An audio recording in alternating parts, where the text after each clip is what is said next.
मिसाल टुडे से मैं आपका साथी, आपका मित्र कुणाल पंत। तो साथियों, आज जैसे कि 3 मार्च 2022 दिन बृहस्पतिवार, अगर हम आज इस रूस यूक्रेन युद्ध की बात करते हैं तो लगभग आज 8वें दिन पे हम आ चुके हैं। और पिछले कई घंटों से जो लगातार वहाँ पर जो रिपोर्टिंग्स चल रही हैं और वहाँ की जो खबरें हैं, मैं थोड़ा सा आपको एक एक करके उनके बारे में ज़रूर बताना चाहूँगा। हरदीप पुरी ने हंगरी के विदेश मंत्री का जताया आभार। केंद्रीय मंत्री हरदीप सिंह पुरी ने ट्वीट कर बताया कि हंगरी के विदेश और व्यापार मंत्री पीटर सिजार्टो के साथ उनकी बहुत ही सार्थक बैठक हुई है। 2000 से अधिक यानी कि 2000 से अधिक छात्रों को पहले ही वापस लाने में मदद कर चुके हैं और हर तरह से मदद जारी रहेगी।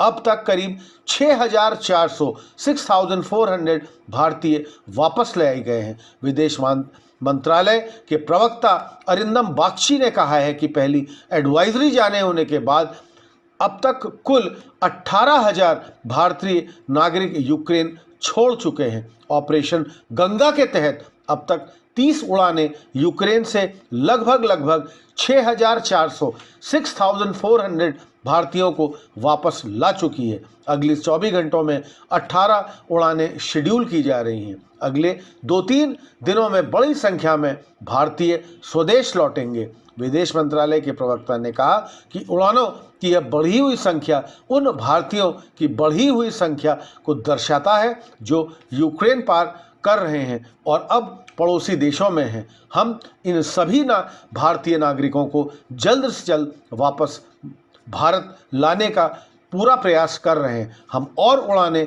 शेड्यूल कर रहे हैं और अगले 2-3 दिनों में बड़ी संख्या में भारतीय स्वदेश लौट आएंगे।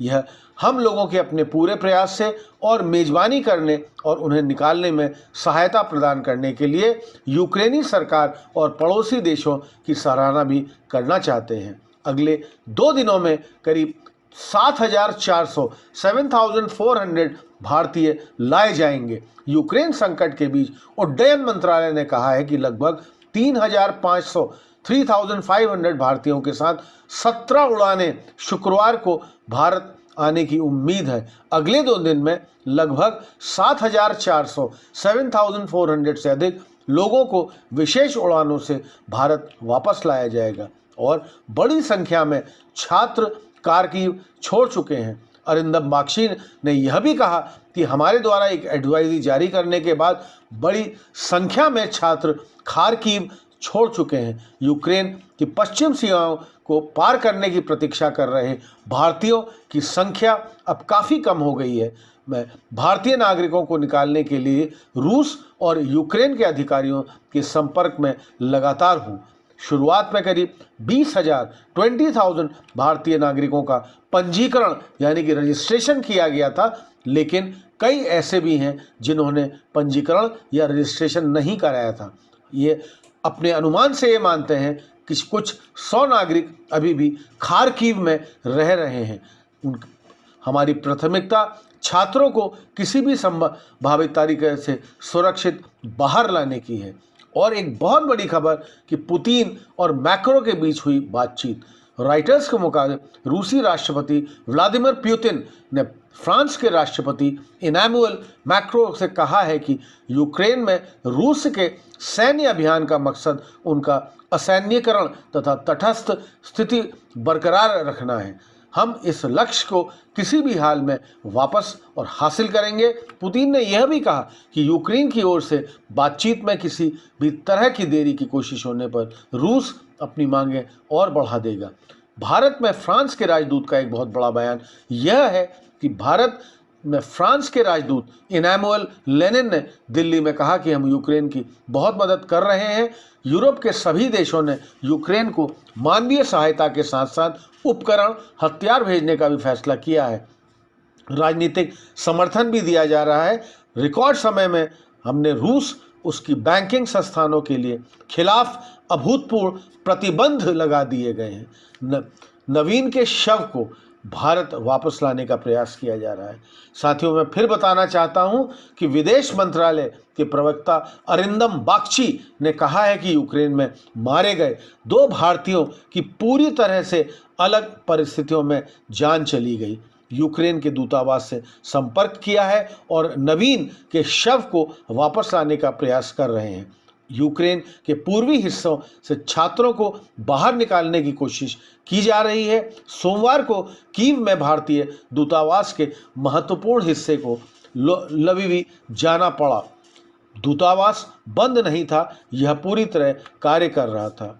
और यूक्रेन के चेनिहाइव क्षेत्र में गुरुवार को रूसी हवाई हमलों में 2 स्कूली और निजी घरों पर हमले में कम से कम 9 लोगों की मौत हो गई और अन्य 4 घायल हो गए।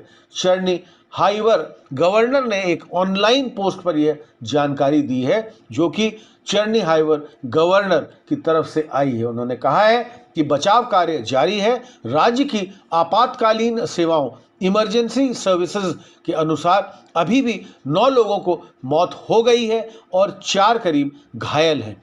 कीव इंडिपेंडेंट की रिपोर्ट है कि पास के इलाके में कई स्कूल, किंडरगार्टन और एक अस्पताल भी था। यूक्रेन राइटर्स के मुताबिक यूक्रेन की संसद ने देश में रूस और रूसी नागरिकों की संपत्ति जब्त करने का बिल पास कर दिया है।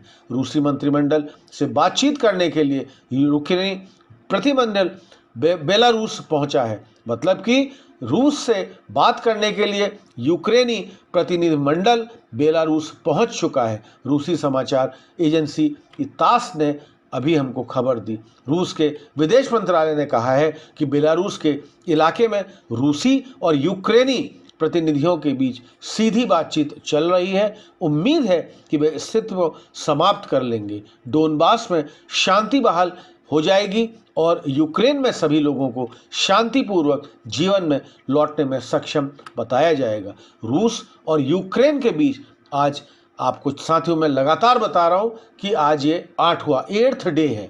रूस की ओर से अभी भी ताबड़तोड़ हमले किए जा रहे हैं। आज खेरसान में हुई रूसी हमले में 9 लोगों की जान चली गई। इसी बीच आज बेलारूस में रूसी और यूक्रेनी प्रतिनिधिमंडल के बीच दूसरे दौर की भी बातचीत हुई। वहीं पुतिन ने भी आज फ्रांस के राष्ट्रपति इमैनुअल मैक्रों से बातचीत की। तो साथियों, ये लगभग पिछले कई घंटों से आज यानी कि 3 मार्च 2022 दिन बृहस्पतिवार इस तरह की लगातार अपडेट्स जो भी हमको मिलती रहेंगी, हमारे पास आती रहेंगी, हम आप तक पूरा पहुंचाते रहेंगे। तब तक मैं आपका साथी, आपका मित्र कुणाल पंत, मिसाल टुडे लखनऊ से।